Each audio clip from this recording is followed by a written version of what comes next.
For years, I've been covering science for various publications. I remember one time I was working at a startup, and one of the editors from one of the other sections walked over to me after work one day, and he says, I just don't understand how our science writer believes that the world is 86 years old. He said, that doesn't really make sense to me. And I needed a quick response, and I spoke from the heart. And here's what I said from the heart. I said to him, I study Hasidic philosophy. I'm not sure the world exists. The least of your problems is how old it is. Welcome to Ordinary People with Extraordinary Stories. I'm Chana Weisberg, host of this podcast. Joining me today, we have an incredible guest. His name is Rabbi Yechiel Krisch.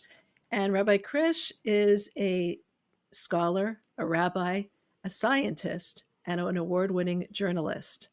He specializes in the synthesis between Torah and modern science. Thank you so much for joining us, Rabbi Krisch. It's a pleasure to be here. Thank you. Okay, so there's so many aspects of you, you're a very multifaceted person. And I thought we would start with your upbringing, your early years, and how you got to where you got to. Sure. I was raised in Cherry Hill, New Jersey. My parents are Balei Tshuva through Chabad. That means they came close to Judaism through the local Chabad house there, the Mangel family down in Cherry Hill. And I was more or less raised within that. I was raised by two parents who both have very high levels of education, who both value science. My father's a doctor, my mother has a PhD in psychology, and I grew up around that, but also around a real dedication to Chabad and to Hasidus and to the way of life of a Jew. So I was educated through the modern Orthodox day school system for a while, and then made my way from yeshiva to yeshiva, but always with that undercurrent of medical and scientific excellence in my family. Wow, very interesting. So was there like a special time that you had a curiosity about Hasidus, or was it just always part of your upbringing? Chassidus was always part of my upbringing. I've always been very curious about it. My father used to come home from lectures, from classes that the Mangel family would be teaching. Rabbi Mangel would teach a Tanya class, and I would sit on his bed and he would review everything that he learned in class with me. So I had a very early fascination with it and a very early connection to my parents through it. Right. Is there something that was like a favorite teaching or a special teaching that you felt helped you? Not that I can think of off the top of my head. Certainly not from my earlier years. It was much more an impression, a feeling, than any one specific teaching when I was younger. And what about your later years? What about like more recently? Is there something that really brings you into makes you passionate about it, or helps you wake up in the morning, or helps you deal with a challenge? Sure. For one, I've made a real study over the past few years of the Rebbe's letters, of his correspondences. That's a little less conventional as a piece of Chassidus, but I found that by reading the Rebbe's letters, many of them, I have my own podcast where I go through the Rebbe's letters, hundreds of them, and something that I've discovered is that there are some real common threads running through the Rebbe's letters, some real ways of looking at the world, and after a while of continuing to read these things, it sort of seeps into your mind, and you start looking at novel problems, novel conflicts, every situation through the lens of the Rebbe. So that influences everything I do. As far as more traditional Chassidus, more traditional Hasidic philosophy, that sort of study, I'm a big fan of the Maimer Ha'umnam. That is one worth looking up. It is a classic that takes you through the significance and insignificance of the world. Starts off with the basic understanding of the world as being something that is entirely under God's purview, and bit by bit chips away at the physicality until one reaches a certain intellectual and emotional apex. It's one of the classic pre-prayer Maimorim. So on one hand, I'm very into the Rebbe's practical pieces of advice, what you really pull from Chassidus and turn it into a way of looking at the world. And I'm also very interested in the way that Chassidus looks at and deals with physicality itself. So if you're saying that it deals with physicality as not really being physicality, like how does that work with your understanding of science? Like how would you synthesize that? No, that's a fantastic question. I've been asked similar questions by people who work with me. For years, I've been covering science for various publications. I remember one time I was working at a startup, and one of the editors from one of the other sections walked over to me after work one day, and he says, I just don't understand how our science writer believes that the world is 86 years old. He said, that doesn't really make sense to me. And I needed a quick response, and I spoke from the heart. And here's what I said from the heart. I said to him, I study Hasidic philosophy. I'm not sure the world exists. The least of your problems is how old it is. And no, that definitely is, definitely it's a, you have science Torah experts, but as among the science experts who are also in studying Chassidus, I think the problem is magnified a little bit because we understand the entire physical world and all of the physical processes of the world to be not just controlled by God, not just sort of supervised by God, but God actively making and recreating every single one of them. How that works with science is a very good question. So how do you reconcile that as a scientist? I mean, I'm sure some No, people are sure. listening and saying, like, this is a scientist? Like, what is he saying? Well, I work in science. I've done science. Yeah, I am a scientist, and this is absolutely what I'm saying. As far as how I deal with it, I understand it to be very similar to the way that I make money in the first place, the way that jobs work. So our understanding as Jews, this is something that's very broadly, very much emphasized in the Shara B'tachon, the gate of trust. The idea that I go to work, and God wants me to go to work, and God wants me to play by the rules and attend my job and work my hardest, but God also wants me to understand that my money doesn't come from my work, that my money is a blessing that comes to me, and separate from that, I'm supposed to be going to work. I understand science and medicine in a very similar way. Science and medicine is what we would call a keli. It's a vessel. It's working within the physical world. It's what God wants us to do, but it's not where results come from. When a medicine works, it doesn't work because of the keli. It doesn't work because of the vessel. It works because God gave a blessing for it to work. Meanwhile, it's the will of God that we engage with the physical and put on a good show and engage with the actual vessel, making the best vessel we actually can. So I see science, and I see biomedical science, medicine, which is specifically my field, as being the vessel for divine blessing, while understanding that it's not the blessing at all, and that it's entirely controlled by God. And on top of that, that when God wants to do miracles, he can completely break all of those rules. So if we're just putting on this act, that seems to be what it's interesting that you would be studying so heavily this act. I mean, your study of science is really studying the act that God has put into this world.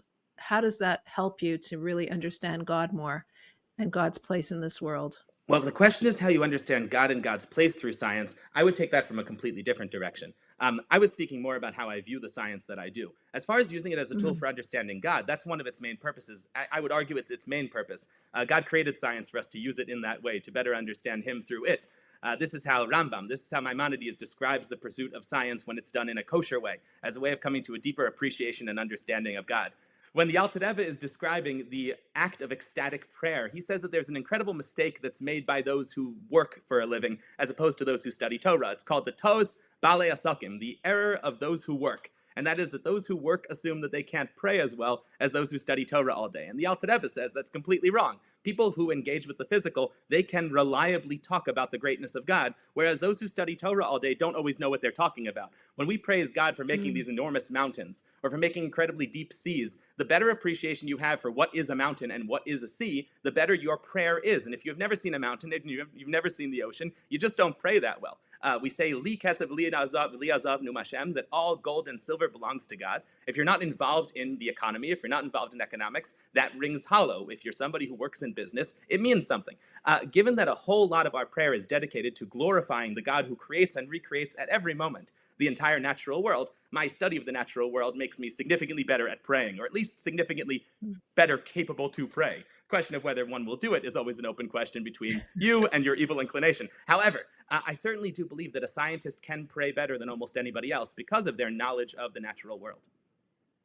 So give us an example when you're praying, like Sure. has your knowledge of science impacted your prayers to make it so much deeper? Sure. I mean, to be perfectly honest and very open with you about how I've been praying the past couple weeks, I've been praying on the topic of the nucleolus for weeks now. I had to cover a study that was in the minutia, what was going on inside the dark portion inside the nucleus of a cell. And thinking about this has taken me on journeys through prayer. But let me do one a little more accessible that I do think about every day, rather than getting into the deep science of the nucleolus. I remember my son asked me, I have a 9-year-old, my son asked me a couple months ago how deep the ocean goes. And I didn't know how deep the ocean goes. So I went and looked it up. And apparently it goes 35,000 feet down in the Mariana Trench, which is, as far as we know, the deepest part of the ocean.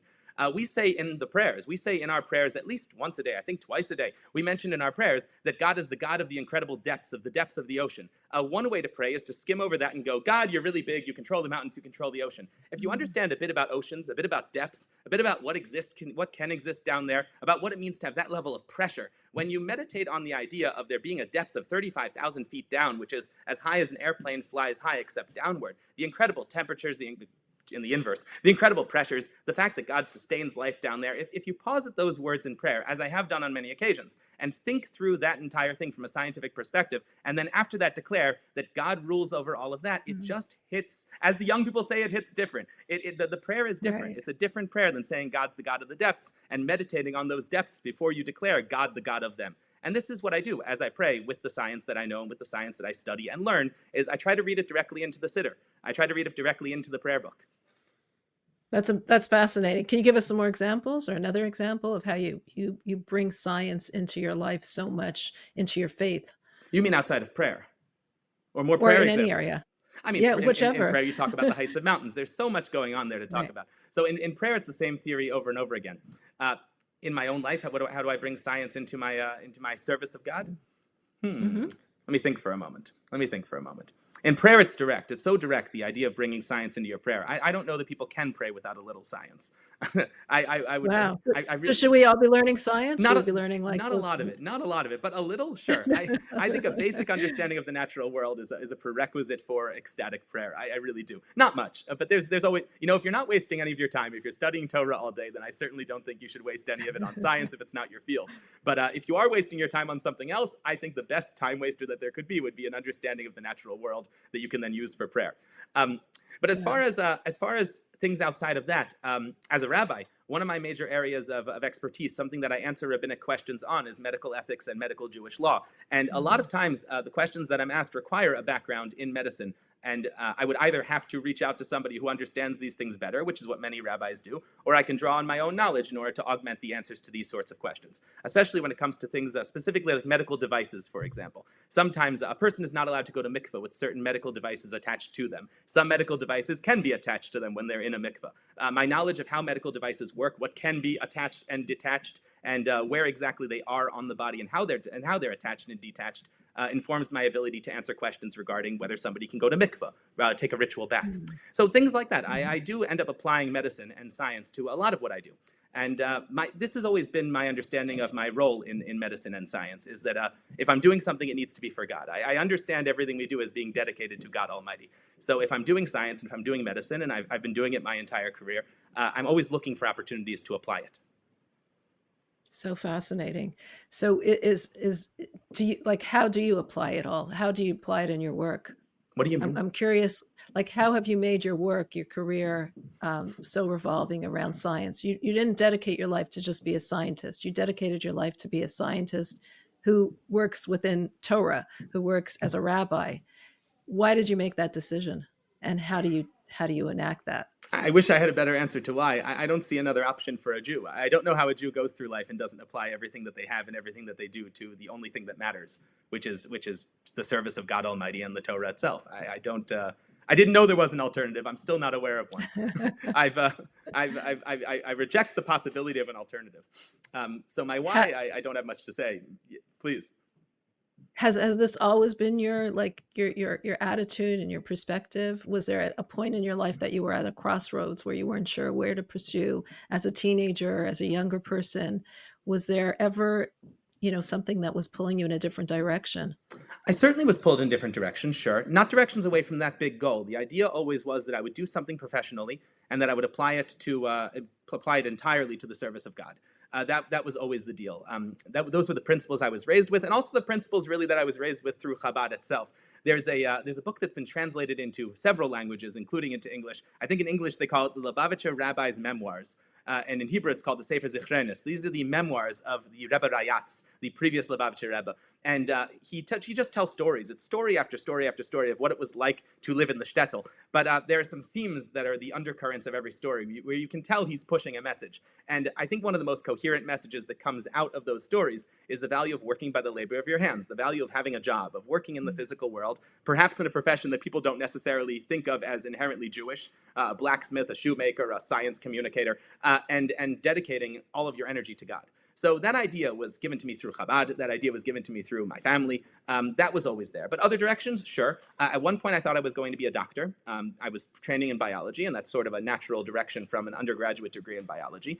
I thought about other things in medicine. I thought about doing scientific research mainly. I thought about staying in research. I started off in basic science research. We were doing breast cancer research with rats and things like that. I considered continuing down that path. I ended up in science communications because it's what I'm good at. That's the truth. I ended up in it because I discovered it was something that God gave me a natural ability for. And that natural ability I've been able to refine over the years, and it's done a lot for me in Torah as well. Because the main thing that I do is that I open up these texts that most people don't understand, scientific studies. I talk to experts who are narrowly in their fields the most important people, but they aren't necessarily known to the general public. And by speaking to the subject matter experts and by looking through the complex studies, I take all that information and then I distill it for the general public. That's really been my job from the beginning. And that's done me enormous favors. Honing that skill over 15 years now, something like that, has done me enormous favors when it comes to teaching Torah, because Torah is taught in a very similar way, lahavdil, but in a very similar way. You go into the primary text that most people don't have access to or don't know how to read. You spend a lot of time with subject matter experts, great teachers, great rabbis, great shluchim and shluchos who know what they're talking about. And then you take that and you distill it for the general public. So I found that there's a lot of crossover in what I do and what I aspire to continue doing. And that's probably why I ended up entering in and staying into this field. I'm passionate about the idea of taking the primary source and distilling it for the general public. Interesting. Wow. So, there's so many different multifacets to your interests that I'm hearing about, in the last few minutes. Can you tell us a little about a typical day in your life? Like, what would it look like? Sure. I'll tell you how today's going so far. I'll tell you what the plan is for today. Okay. I think my Wednesday is illustrative. We have down the street from me, we have a minyan. We have a prayer quorum that meets, that everybody prays together at 6:30 in the morning. I usually wake up around 5:45. I go to the mikvah. I study some Chassidus. When I'm studying Chassidic philosophy, if it's in the morning before prayers, it's usually that mimer I mentioned earlier, that ha'umnam. That's my go-to. So I study in the morning, and then I pray with the group. After that, I study some Torah for a little bit. Which is what people should do, by the way. People pray and then they waste it. People learn and then they waste it too. A person who learns should pray with it, and a person who prays should learn with it. It should be a sandwich. So after prayers, I do sit down and study a little bit. Usually they're the revealed aspects of the Torah, some Talmud, some Rambam, some of Maimonides. And then after that, I head to work. Sometimes 3 days a week, I go into the city to work. Today is one of my work-at-home days, which is why we're able to do this. So today I'm working at home. Took a quick break from work to talk to you. So normally what I would be doing right now, what I was doing up until now, is I'll be reading scientific studies and distilling them, writing them down, writing them into press releases, calling scientists, some of the leaders in their fields, to talk about the work that they're doing and understand it well enough that I can explain it to journalists or to policy makers or to stakeholders. And then I'm writing different versions of it down for everybody to understand, sending it into editors, getting the edits back. That's sort of the middle of my day. Usually at some point in the middle of my day, I give a class of some kind in Torah during some sort of lunch break. Today, I'm going to be heading over. Right after this, I'm going to be heading over to the Cheder Chabad in Muncie, where I'm going to teach something like this. I'm going to teach sort of topics in Torah that you wouldn't expect. That's the class that I teach there. Topics in Torah you wouldn't expect to 6th, 7th, and 8th graders. Other days of the week, I teach 19-year-olds in Crown Heights at the seminary. I teach the high school girls on Fridays, so in Muncie here. So I teach somewhere almost every day of the week.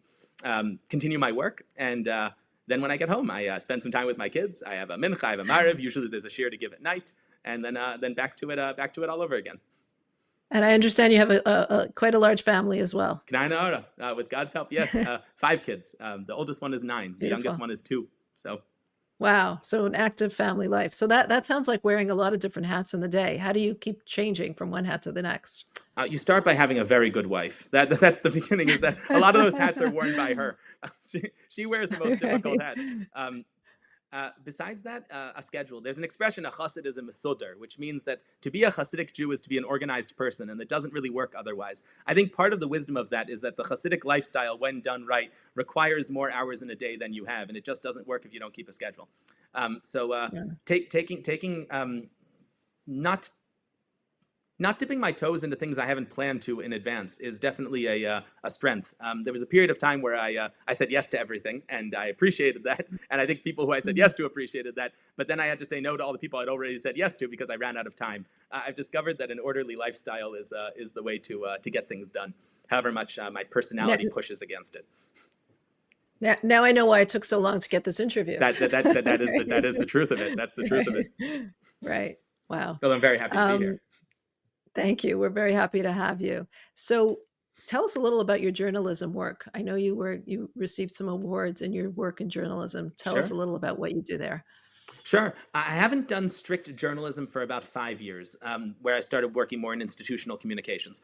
Prior to that, I worked at some pretty interesting publications. I used to do a good deal of freelance work for the New York Times. That's the one people generally recognize. And I worked in the science section there, which is the best section of the New York Times by far. That's where all the most interesting stuff happens. There's a Tuesday insert, so I worked there. We could talk about that. I did some work for Scientific American, did some work for The Atlantic, did some work for Popular Mechanics. And a bunch of startups. What would you like to talk about? So I'm just wondering if you felt that there was any resistance, from people, or skepticism from people, from a religious Jew working in the field of Torah and working in the field of science and putting in so much Torah in it. Like, Sure. New York Times doesn't seem like a place that they would really appreciate the Torah perspective. How do you navigate that? Well, first of all, I just want to say that I didn't navigate it by hiding. I've always looked like this. So I've gone to some pretty influential places and talked to some pretty influential people, and I didn't need to remove my beard for the day or my yarmulke. And I've learned firsthand, and I very firmly believe that nobody needs to change the way they look as a Jew. That nobody needs to act differently as a Jew in order to succeed professionally. This is something that many Jewish professionals, I'm sure, have told you in similar discussions. But I'd like to reinforce the idea. It was never necessary for me to change anything about my Judaism anywhere I worked. As far as pushback, not really at all. What I've found is that if you're, I don't want to say good at your job, because that's not the right phrase. If you're hardworking, if you try your best and you are capable, people generally speaking don't push back against anything that you do. And that's something that I've made a priority of. So when I was freelancing at the New York Times, I used to regularly come into the office. I had sort of like a semi-desk there. I wasn't a full-time worker, so I didn't have a proper desk. But I had a desk that I would share with someone else whenever one of us were in the office. So I was around the office a lot, and I was in the regular New York Times building a lot. And I not only did nobody ever bother me, there's no reason anybody would have ever bothered me. I appeared as myself. I appeared as a hard worker. I did what I was supposed to do. I kept Jewish law to the highest standard that I know. And there were never any problems. As a matter of fact, one day in the middle of the winter, when Shabbos ends early, I was there on a Friday, and a non-Jewish editor tapped me on the shoulder and said, "Don't forget to go home. You're going to miss Shabbos. You're going to miss your Sabbath." Wow. So I found them very encouraging. I had only positive experiences, really everywhere I worked. I will tell you something. I don't know. This is the kind of thing that's so interesting that you might want to cut it, but I'll tell it to you anyway, and you decide if you want to keep it in. My father is a physician. My father's a surgeon, and he has a long white beard, and even worse than my beard, like properly white, like proper. He looks like an old Hasidic rabbi. I didn't mean old. He looks like a Hasidic rabbi, an old Hasidic rabbi, and he's dealing with patients every day. I was at a conference where he was there, and so were a bunch of other Jewish doctors, and they were discussing anti-Semitism in hospitals and how to deal with pushback against religious Jewry. And some of the doctors dressed as religious Jews to work, and some of them did not dress as Jews to work. You wouldn't know by looking at them necessarily that they were Jewish. And they went around the table and asked, "Have you had bad experiences at work? Have you had anti-Semitic statements, attacks?" And the Jews who did not dress as Jews invariably said yes. My father and the ones who dressed as Jews all said no. And I really do believe that I really have come to believe through my own experiences, through my father's experiences, through the experience of a lot of other, I have a community, thank God, of working people who look Jewish. I think the first step to pushing back against anti-Semitism or inconsiderate comments and feelings toward Jews in the workplace is to be a proud Jew in the first place. I find that proud Jews are just not targets like the Jews who are hiding. So you never had any comments? No, not really. The only one I can think of is the one I told you about earlier, and it was kind of friendly. Right. So, no, not really.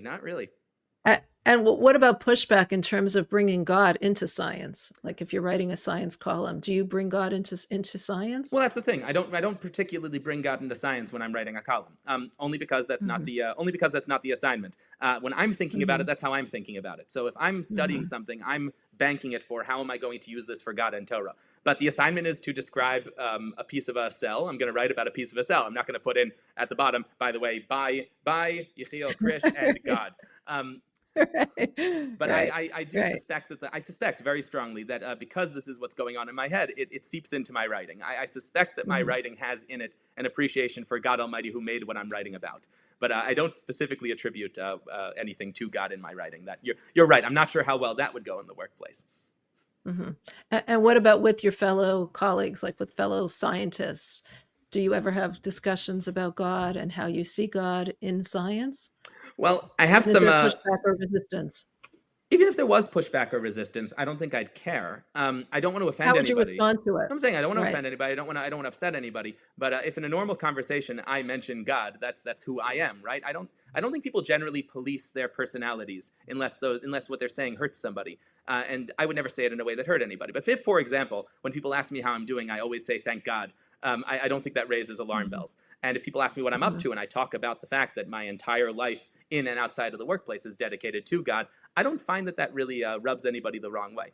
I do mhm, during specific holidays offer Jewish stuff to any of my colleagues. So we have an inner office email where you can send out emails to everybody. And I found that the best way to approach offering Jewish services without pushing things on people that they might not be ready to or might not want to is to put out these open offers. So I'll say something like menorahs are available at my office, free giveaway. Anybody can come by during this time and that time. People will come to my office and we'll talk about Hanukkah and I'll give them a menorah. I'll do a very similar thing with Rosh Hashanah with the shofar. Usually, one of the local shluchim, I'll put out a thing saying the local shliach will be at the gate. The local Chabad rabbi will be at the gate of the university at this time if anybody would like to come by to hear the shofar. These sort of interactions, I mean, they center Judaism, but I just can't imagine how anybody would be upset by them, and nobody has been. Um, right. am I answering your question, or did you have something more Yeah, yeah. specific? No, that makes sense. I'm wondering, let's say when you give talks to a lot of Chabad houses, you Yes. speak about God and science and the interface between the two in many communities and many of your speeches. What kind of what is the message that you want people to take from it? And is there resistance in how you are, from the people in accepting that? You know what's funny about resistance to my science Torah talks? I should step back a little bit just and clarify for the listeners. My science Torah talks are usually about reconciling the two. I usually pick the 5 or 6 times where the science says one thing and the Torah says the other thing, and I make them work. And by making them work, I mean Torah wins. I mean that's what I mean by making them work. And when I make them work, I don't use any of my own ideas. This is something that I've been very strict about from the beginning. Is that I, as a policy, will not come up with science Torah reconciliations. I find one from the Lubavitcher Rebbe, and then I explain it to everybody else. So I don't have any of my own ideas. I'm very strict about not having my own ideas on this topic, and I have a But reason for it. The but reason I why guess is as a scientist, you're really understanding what that's you're you, saying you from the you Rebbe. hit the nail on the head. That's exactly it. What I think I bring to the table is that the Rebbe will say something, and I can back it up with a whole bunch of data. So when I'm presenting Hmm. what the Rebbe says, I think I'm able to round it out and fully explain what the Rebbe means. What he might be saying in a few words, I can explain using the full breadth and depth of science. But the reason why I rely on the Lubavitcher Rebbe is because that way I'm not going to be wrong. A person can make a mistake if they're not relying on people who are much smarter than them, much holier than them. In any event, I do a lot of these reconciliations of science and Torah, and I've got to tell you, the pushback I get is universally, almost without exception, from non-scientists. Scientists don't Hmm. mind the science Torah reconciliations. They make a lot of sense to a scientist. They bother non-scientists, and I can tell you why if you'd like.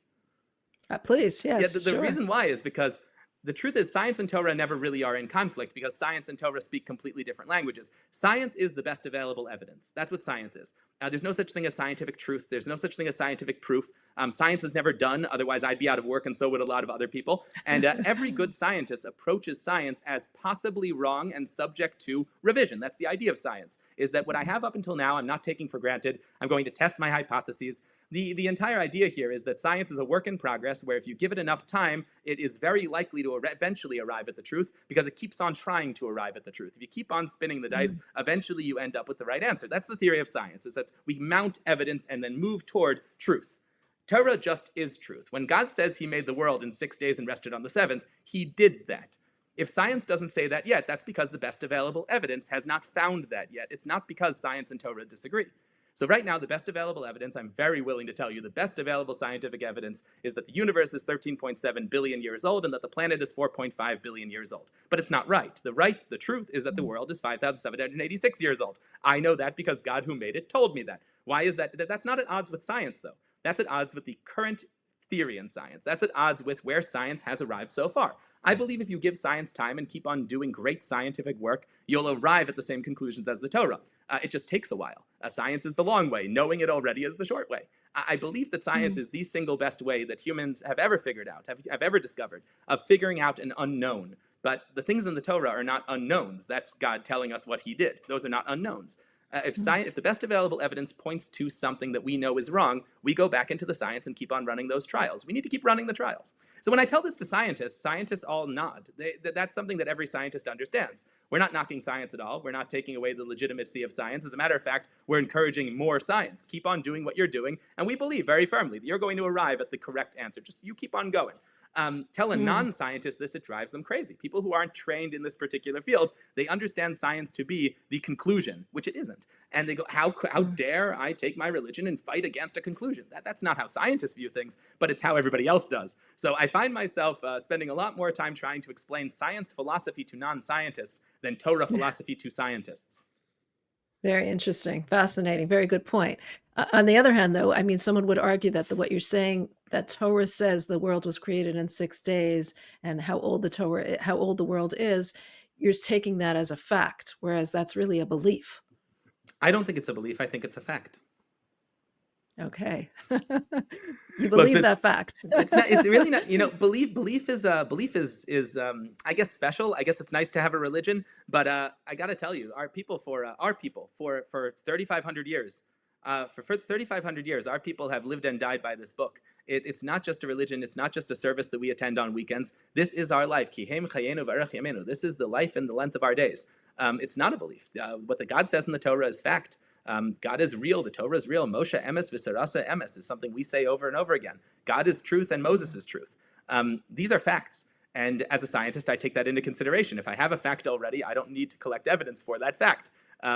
For many things, the Torah doesn't tell me so many things. There's so many things not in the Torah. I mean, they're there. The Torah contains everything, but not obviously in the Torah. And for that, I lean very heavily on science as the best way to figure out things observationally. But for stuff that God told me already, why in the world would I question that?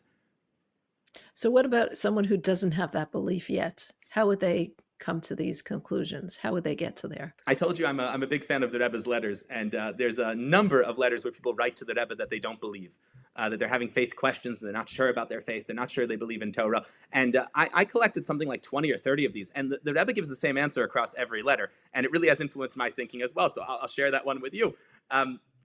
When people tell the Rebbe that they have faith questions, the Rebbe essentially says, no, you don't.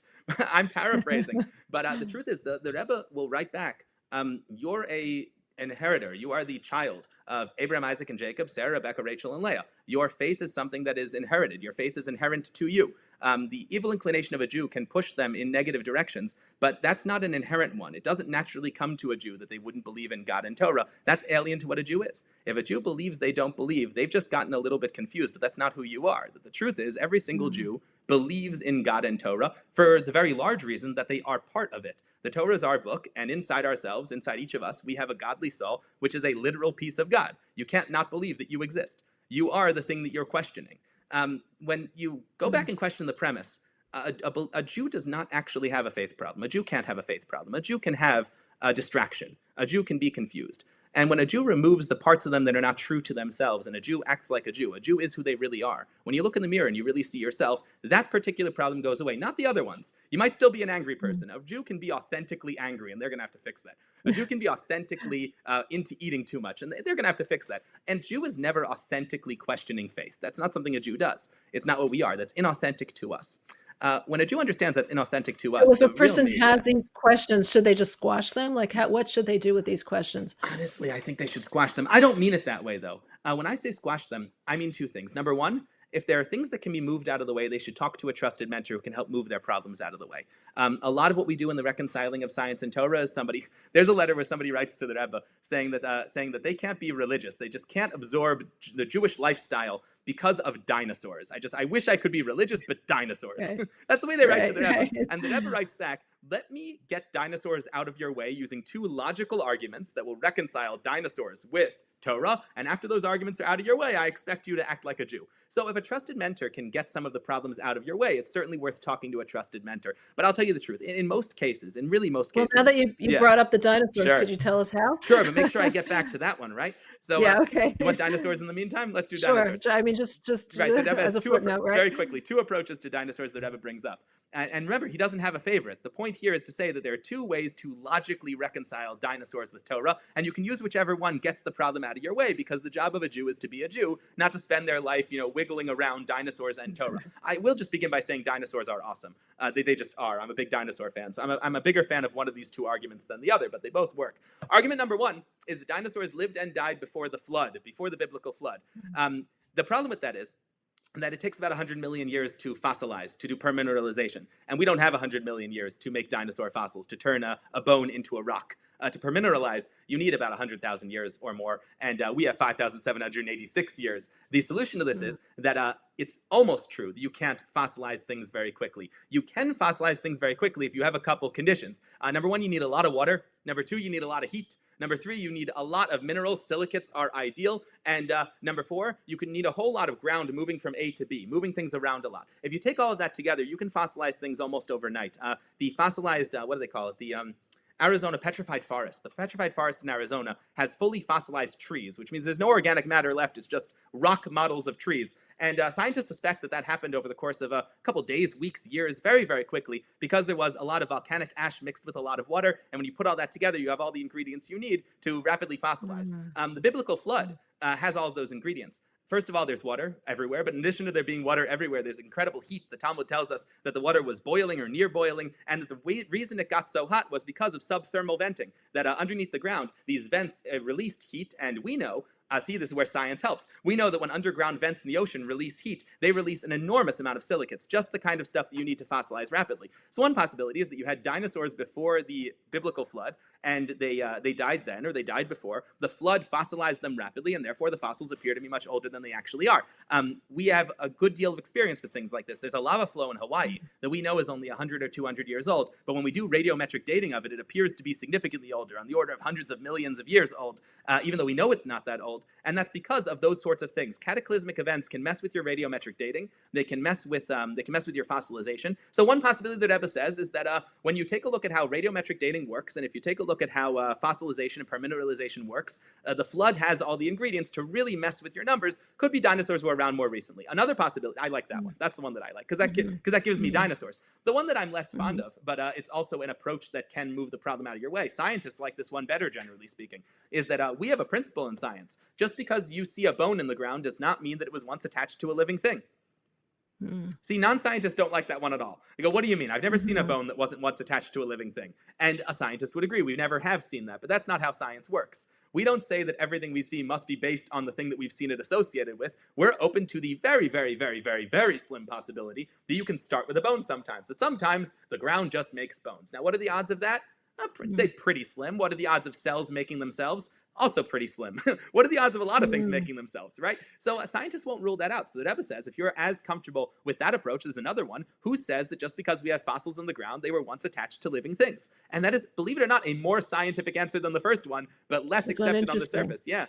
So anyway, those are the two ways that Rebbe handles the dinosaurs. What were we talking about before dinosaurs? Well, before that, we were talking about how you would, someone who doesn't have that belief, someone who doesn't have the belief of Torah, how they would come to. So first of all, talking to a trusted mentor, talking to a rabbi or a friend or a rebbitzin about all of the about your problems, that can help. It definitely can remove the problems and get them out of the way. But I think that approach is overrated relative to the much more important approach of recognizing that the Jewish soul already believes, and the problem is the soul doesn't always communicate with the brain. Sometimes there's a divide between the brain and the soul. And if you can remove that divide, then the soul will talk to the brain and give it faith, and you won't have to do a lot of work. I'll explain this in a second, but I want to just say the reason why this approach of the Rebbe is so beautiful is it assumes that you never have to change anybody. that if anybody's changing you, they're doing it wrong. The act of bringing a Jew closer to Judaism doesn't change them at all. It just gets rid of the things stopping them from acting like themselves. So a person never changes. They just start being themselves. Now, this barrier You're between the just soul and the finding brain. what really is there. That's exactly right. That's exactly right. You're finding what really is there. So this barrier between the soul and the brain, one of the things that causes that barrier, that the Rebbe mentions in many letters and is mentioned in many works of Kabbalah, is a kosher diet. That a Jew who is worried about their faith should watch their kashrus a little more carefully, making sure that they're eating kosher food and eating kosher food to the higher standard. Not eating kosher food and eating food that is not up to the highest standard is brought in many Kabbalistic books to build a wall between the mind and the soul, such that the soul can't talk to the mind. So watching kosher food, studying Torah, attending a Torah class, these open up the channels between the soul and the mind. I think there's a lot of better ways to solve people's faith problems than answering the specific questions. I think it makes a lot more sense to open the channel. And a Jew opens the channel through Torah and mitzvahs. So through diving into it, even though you're not quite sure about it right now, on faith, this is where belief happens. Believing that you believe, that's where belief has a place. The belief that you believe, in the meantime, while you're studying Torah and doing mitzvahs to open up that channel, I think is the most effective way to impart faith. I also think it's the most genuine. The truth is, if we're talking logic, and right now we're talking logic, especially dinosaurs, we're talking logic. There's always a better logic. If I use one of these books that's out, there's like 1,000 books proving Torah, proving Judaism intellectually, and there's a place for that. There's a place for the rational approach. There's a place for using the rational mind and logic in religion. But the big flaw of it is that every logic has a better logic. If I can come up with a logical proof for God, you can come up with a disproof, and then I'll come up for a proof for your disproof, and we'll go back and forth forever. And the truth cannot be the domain of the person who speaks the best, talks the loudest, or gets in the last word. That's not how you find truth. You find truth in here. And if you want to find truth in here, that comes from experiencing Judaism in a way that opens up the channel between your mind and your soul. I think there's not as much to be gained by fighting it out on the ground and answering the dinosaur questions. But if that is the only problem, if a person is basically a believing Jew who just has a little bit of science in their way, talking to a mentor or listening to one of my lectures sure can help. Right. Very interesting. So you're saying just dive right into it. Dive into it as if you believe, and then you might just become that believer. Then you will become that believer. I'm reminded of the last Mishnah. Uncovering. I'm reminded of one of the last Mishnah, maybe the last Mishnah in Tractate Peah, that says that anybody who pretends to be blind, God won't let them die until they become blind. Very harsh. Anybody who pretends to be lame, that they're missing a leg or something, God won't let them die until they miss a leg. That is, if you fake a disease, you're going to get that disease. Our Rebbeim have commented on this. I believe many of our Rebbeim have commented on this by saying, I don't remember which one of our Rebbeim was the first to comment on it, but it's in a lot of our Hasidic works, that this applies also to being a Chassid, that this applies also to being a Jew, that if you fake it, God will not let you die until you've made it. I believe somebody once complained that the Hasidim are not acting like Hasidim, and one of our Rebbeim answered back, what do you mean? It's a Mishnah and Peah. It says right there in the Talmud that if you fake being blind, God will make you blind. If you fake being a Chassid, God will make you a Chassid. If you fake being a believer, you're going to open up the channel and become a believer. I do believe there's a real power to imagination.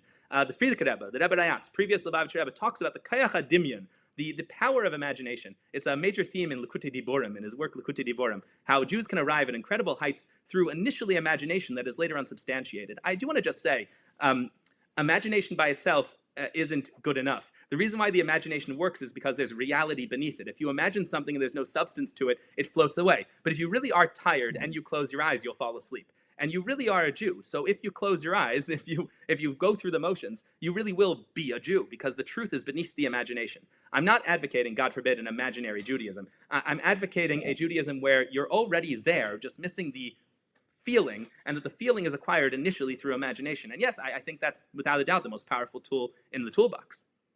Right. You're not just saying to escape this world or to escape reality. You're saying you're confronting reality. You're finding the real reality of who you are. I really am tired. I just need to close my eyes. Absolutely. Right. Right. Wow. That's very interesting.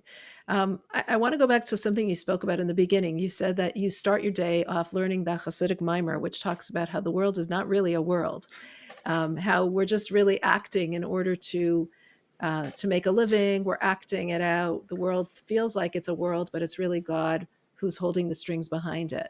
What happens in your own life when you feel like things are not going the way that you want it to go, and you feel you do need the keli, the vessel of this world, and it's not happening, like making a living or like a health issue or many issues that people are confronted with today?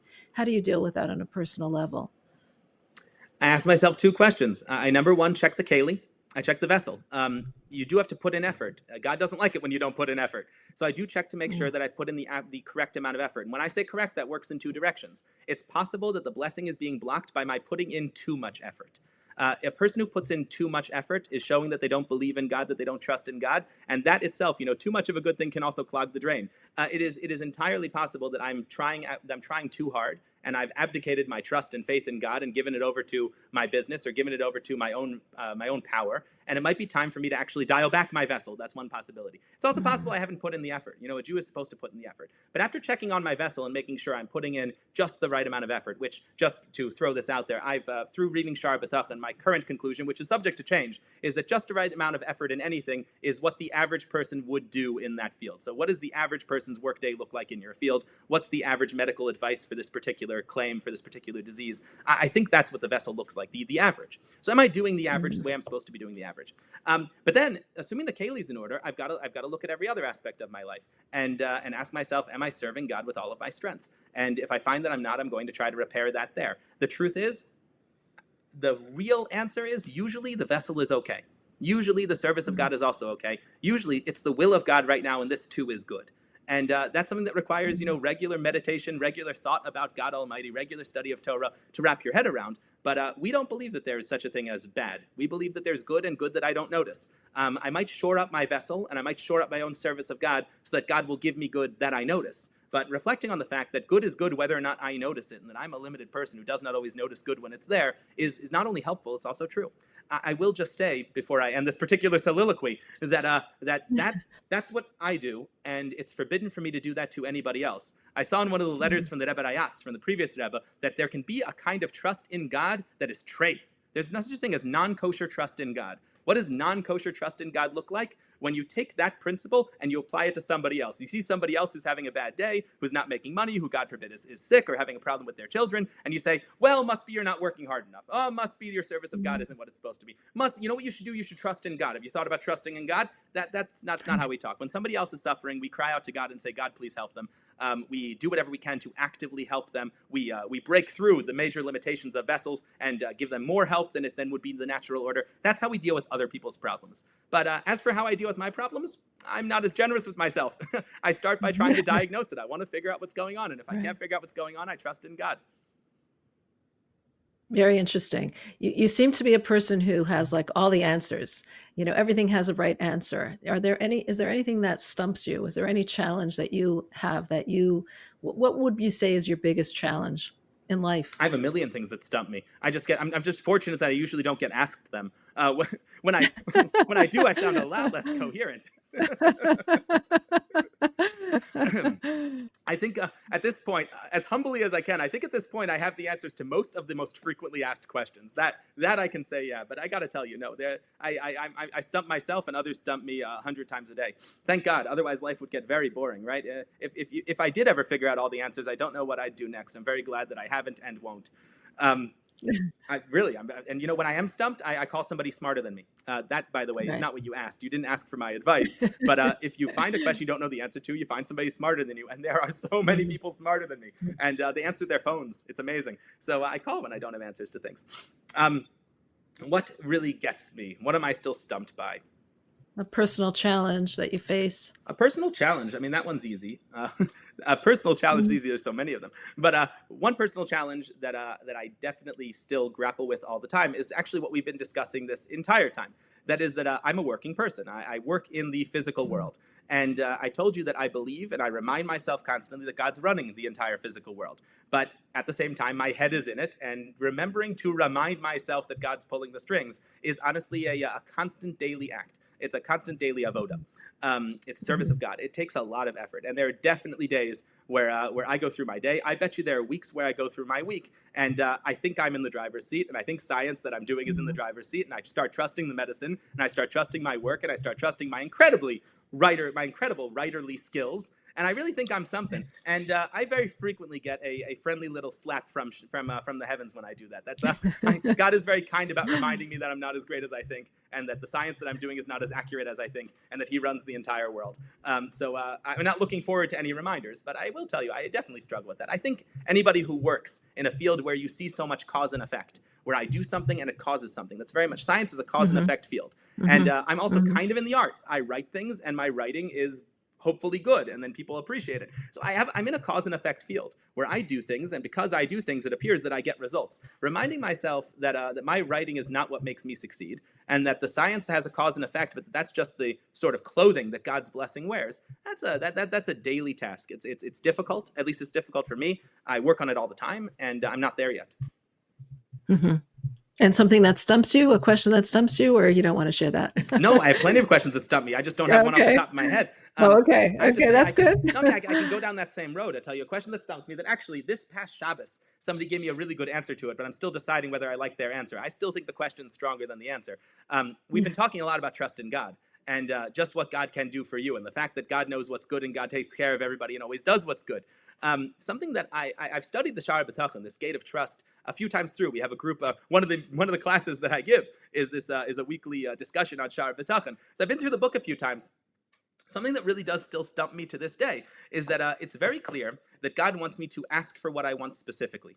That God wants me to say, I want this. He doesn't want me to just generally pray. He wants specific prayers. That's clear in the Talmud. It's clear in the Code of Jewish Law. I'm supposed to pray for specific outcomes.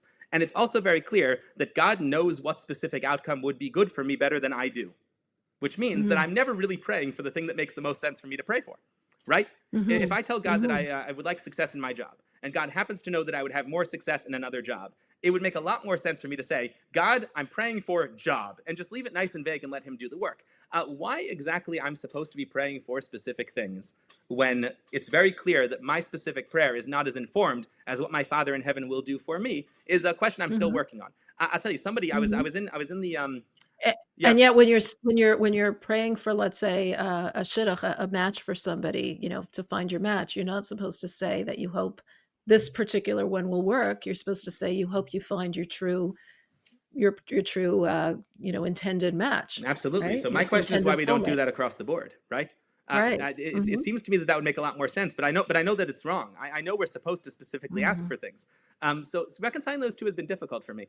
I met a shlucha over Shabbos. I was speaking at a Chabad house, and a shlucha heard me say this, and she proposed an answer. And I think it's a pretty good one, if you're interested in an answer that's been proposed. Sure. I'm still wrapping my head around it. But she said, what about the whole discussion you keep on having about making a vessel in this world and recognizing that the blessing comes from God? Isn't your prayer your vessel?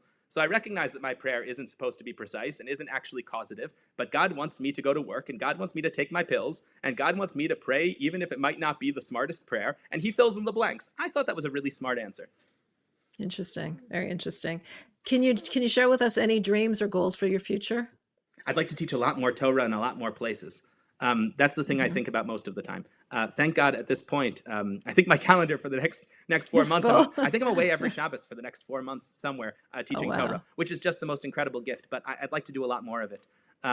Wow. And thank you to your wife for holding the fort while you're doing Allowing that, right? and holding the fort is the smallest part of what she does. She organizes all of it. She takes the phone calls and she talks to them. She figures out the flights. I can do absolutely nothing without her. She's my best advice to someone who wants to be good at anything is to find a partner who's better at it. That's the so no, I can do nothing without nothing besides talk. I appear and talk. She does everything else. But yeah, I'd like to teach Torah in a lot more places. I'd like to study a lot more Torah myself. Those are probably my two biggest goals, things I think about all the time. Right. Now, I know you're very rushed for time, but my last question, what would you like people who are listening to this interview, what would you like them to get from it? I'd like them to get two big ideas. Sure. Two big ideas. One is trust in God. I would like trust in God to come through. The idea that although I do believe firmly that if your doctor gives you medicine, you should take it. And I do believe firmly that if you get a job, you should go to it. I think it's very important for a Jew to recognize that their money doesn't come from their job, and that their cure does not come from their medicine, and that God is the source of every single blessing. I think that a Jew who recognizes this has stepped away already from physicality and embraced spirituality in a way far beyond what almost anything else can do. There are very few single acts and single mindsets that can completely catapult a Jew from A to B. And this really does catapult a Jew from A to B. You're a different person when you recognize that everything's coming from God. So that's first one. Second one, on the science Torah front, I'd like to emphasize that there really isn't a contradiction. The thing we talked about earlier, when people encounter these science Torah problems, that's because they are making the incorrect assumption that science is done and Torah isn't sure. And both of those are not correct. Torah is sure, Torah is true. You're a Jew, you believe in Torah. It's what you are. It's your book. You believe in God. It's inside of you. Torah is yours, and we're sure about it. And science is fantastic. It's so good. It should not be discounted by any means. It's holy when applied properly, but it's not done yet. And to consider it a finished work and the Torah a possibility is a mischaracterization of both. Science is on its way, and Torah is very, very well done. Beautiful. Thank you so much. And when I pray, I am going to be thinking about that sea and all the levels that you spoke about in the mountains and all that. Let me know how it goes. Thank you. Yeah, thank you. Thank you so much for your time and all that you do. Of course, it's been a pleasure. Thank you. Wow, I found that interview with Rabbi Krisch so fascinating. He's obviously a very multifaceted individual who has a lot of knowledge. He's done a lot of research in so many different areas. There were so many different parts to the interview. What I especially liked was how he expressed how really learning science and a deeper understanding of science helps you in your Judaism, helps you in your Torah study, helps you even in your prayer. How he explained how looking at the mountains and the rivers is very different for someone who knows science like him, and he can really apply it. I appreciated how he was expressing how he reconciles Torah and science, how there really is no contradiction between Torah and science, and how he sees it as something that's just so just one part of one whole. How he looks at Torah as really facts and real and reality, and how science is really just theories that are becoming, and how his fellow scientists appreciate that. I appreciated how he explained some reconciliations, like how he explained the dinosaurs.